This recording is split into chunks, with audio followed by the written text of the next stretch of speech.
Estamos en Rusia, a principios del siglo XX. Como se sabe, es en esta época en donde se desarrolla uno de los cambios más importantes de este país, la Revolución Rusa.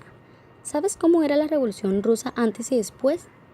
Bien, comencemos. Antes de la Revolución Rusa, en la segunda mitad del siglo XIX, el país estaba gobernado por un zar. El zar se apoyaba en tres pilares: el clero, la nobleza y el ejército. Este poseía tanto el poder político como religioso, ya que era el líder de la Iglesia Ortodoxa. Existía la Duma, pero era un parlamento que podía ser disuelto por el zar cuando él lo quisiera. Se preguntarán qué pasaba con quienes pensaban diferentes al zar. Simple, eran perseguidos por la policía.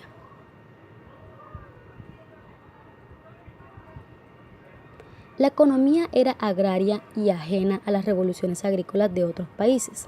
Aunque el ministro Stolypin intentó hacer una reforma, esta acabó fracasando. Algunas factorías de helados en puntos del país, pero solo el 5% de la población trabajaba en ese sector. Ahora, pasemos a lo social. De los 120 millones de habitantes que había en Rusia, 100 eran campesinos que vivían en condiciones penosas. La nobleza era dueña de las haciendas agrícolas y existía apenas burguesía y clase media, aunque fueron estos rusos quienes comenzaron con el espíritu revolucionario. Ahora, ¿qué pasó después de la Revolución Rusa? El zar es derrocado y las decisiones las toma el partido, formado por el Comité Central, el Secretariado General y el Estado, es decir, el Consejo de Comisarios del Pueblo. Al frente de este nuevo Estado soviético estuvieron líderes como Lenin o Stalin. En el lado económico, durante la Revolución Rusa, los soviéticos pusieron los medios de trabajo en manos de los trabajadores. Se colectivizó el sector agrario y los obreros autogestionaron las fábricas. Sin embargo, no se obtuvieron buenos resultados, por lo que en los años 20 se instauró la nueva política económica en la que el Estado era quien planificaba la economía, siendo un capitalismo limitado. Los agricultores podían cultivar cuanto quisieran, siempre y cuando le dieran el 10% de lo que cosechaban al Estado. Se mejoró la infraestructura y la industria, se autorizó el libre comercio exterior y se accedió a inversiones extranjeras, aunque siempre bajo la mirada del Estado. ¿Qué ocurrió en el plano social?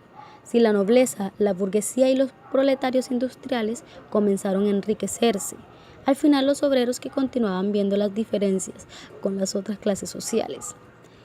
Y esto fue el después de la Revolución Rusa.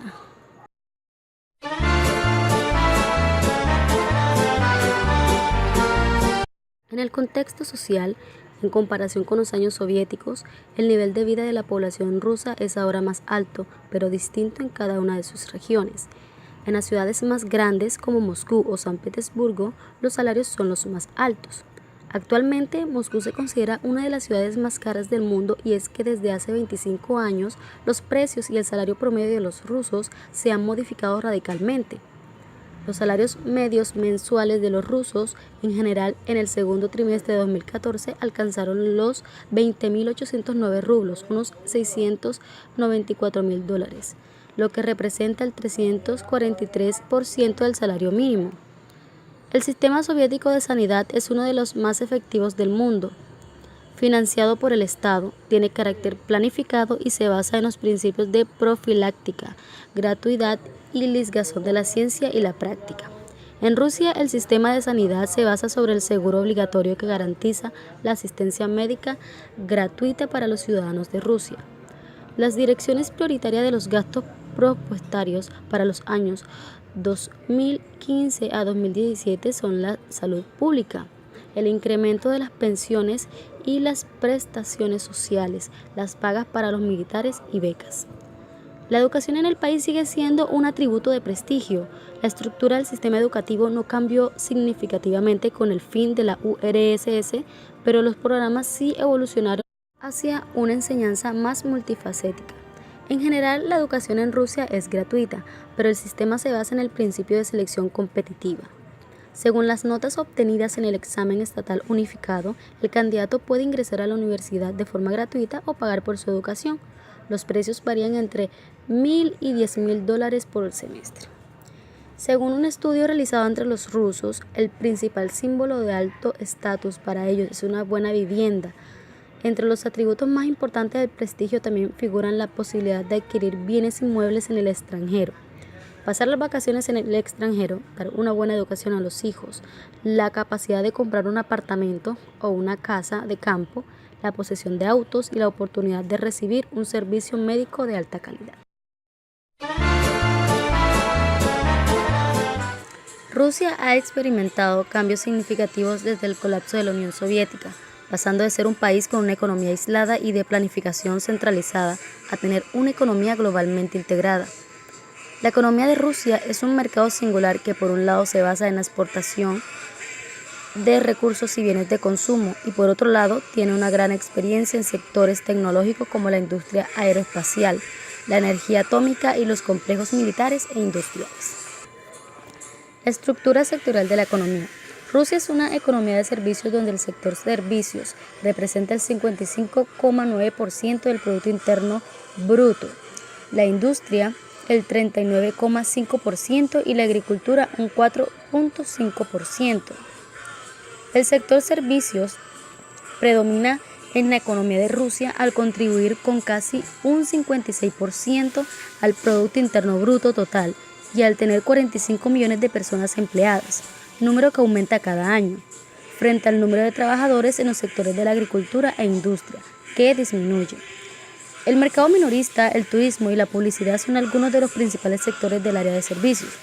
En la industria, alrededor del 32% de la población rusa trabaja en el sector industrial, que aporta alrededor del 40% del Producto Interno Bruto total del país. Rusia tiene industrias manufactureras bien desarrolladas, como la industria química, la automovilística y la electrónica. El acero, el aluminio y la industria del níquel son algunas de las industrias del metal más importantes de Rusia, que también son una considerable fuente de ingresos. La extracción de petróleo y gas y la industria alimenticia también contribuye generosamente al Producto Interno Bruto ruso. La agricultura.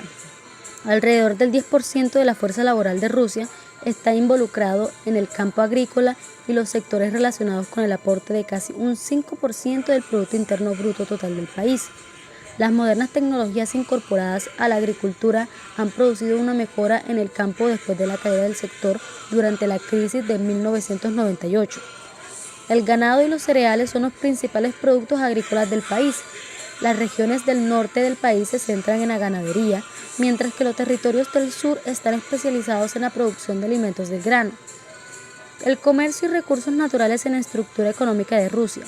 Las grandes reservas de recursos naturales en Rusia han contribuido a la mejora económica y al aumento de los ingresos relacionados con el comercio del país. La materia procesada o recursos naturales sin procesar como petróleo, gas natural, madera o carbón representan más de 3/4 de las exportaciones del país. Rusia también exporta acero y aluminio, sector en el que ocupa el tercer puesto mundial. Estos recursos naturales suponen el 80% de las exportaciones del país más extenso del mundo. El comercio del país se desaceleró en gran medida debido a la recesión mundial en 2008 y los ingresos relacionados en el comercio anual del país pasaron del 2008 a 259.000 millones de dólares en 2009. Sin embargo, en 2010 hubo la recuperación con el crecimiento del 33,3% de exportaciones con el valor total de 625.400 millones de dólares.